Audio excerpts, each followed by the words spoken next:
Welcome to Fast Effect Double Speed Magic the Gathering from ELD's Time Vault Games. Playing live over Discord every Wednesday and Friday, and Fared is leading out here from Germany with a colorless post list. Chalice at 1 off of Ancient Tomb versus Burn, pretty solid, especially on the play. And a Lava Spike getting tested. Just jamming them out there. We'll see what type of cards that might be in Jason's deck that could actually interact with the graveyard. There may be good reason to be casting the 1-mana spells directly into this, potentially getting some benefit later on. And Eidolon of the Great Revels, a 2 casting cost card, which might keep things in check a little bit, but to be honest, Fred has a ton of cards that cost far more than 3 mana, and all of them are going to be very bad for Burn. Ancient Tomb, kind of the only thing Jason has in his favor here is it does cause some damage, but that's already been offset a little bit by this Glimmer Post. And more Glimmer Post can really make a massive difference. Cascading Cataracts into Karn.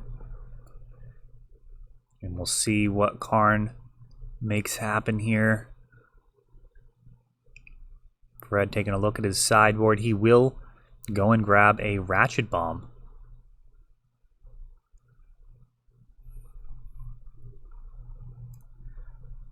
Karn down to 1. Maze Mind Tome. Putting in all sorts of work here. Now, Chalice at 1 was pretty brutal against Burn when it first came out.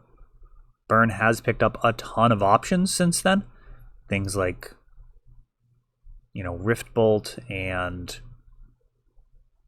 Skewer the Critics. All sorts of things that ultimately look like they cost 1, but they don't. And we see 3 1-mana burn spells and some very nice... I can't tell if they're beta or FBB, but old school, I think it's Mark Poole. I think it's Pool art.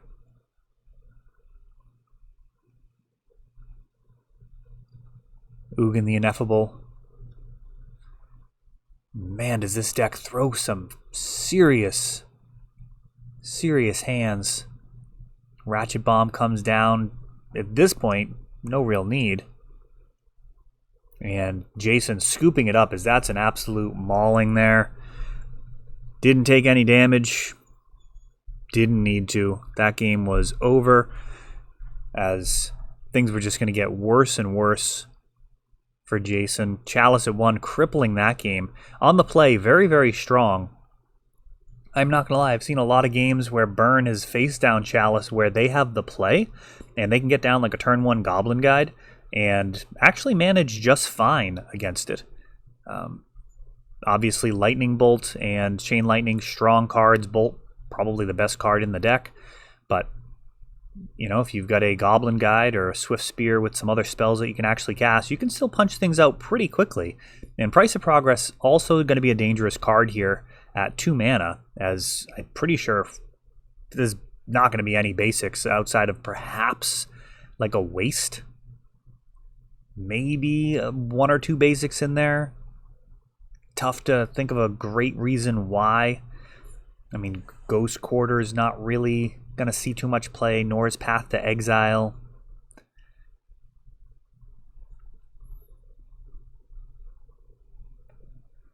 Not in Legacy, when you got Wasteland and Swords to Plowshares.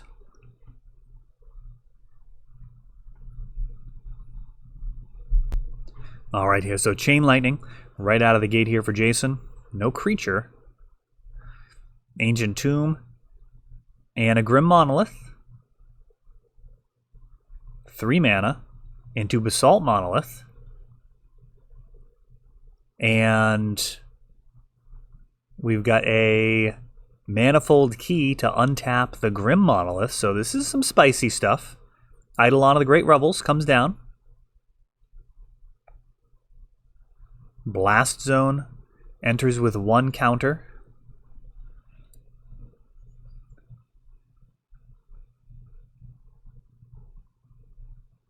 Six mana here. Forsaken Monument. And I think this is going to be infinite mana, right? He just tapped for 6. So we have 3 mana from Ancient Tomb, untapping the Basalt Monolith. Now that's going to tap for 4. And another issue there. Okay, so we're back. Tapping repeatedly Ugin the Ineffable and Golos. Grabbing Cascading Cataract. Some spicy stuff going on here. Mystic Forge with infinite mana. Sure, let's do this. Another Basalt Monolith.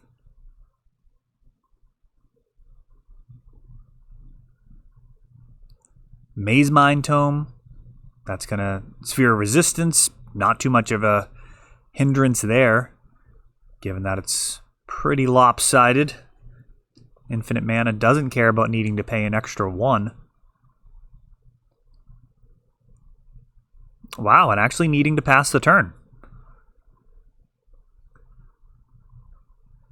We've got an Eidolon of the Great Revels coming down.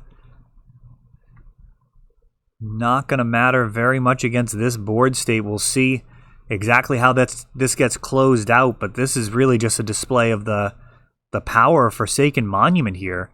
I don't know how many copies is actually playing. I believe we may have gotten deck lists for this one over on MTG Top 8. And yeah, we've got a couple of Fire Blasts and a Skewer the Critic in hand. But that is not going to matter, as a infinite damage Walking Ballista actually wraps it up immediately. Now that turn could have went on for quite a while,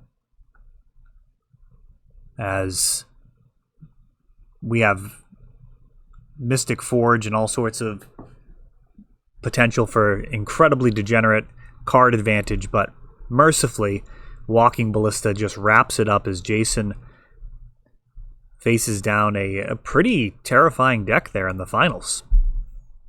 That is all for this one, but don't worry, there is a lot more.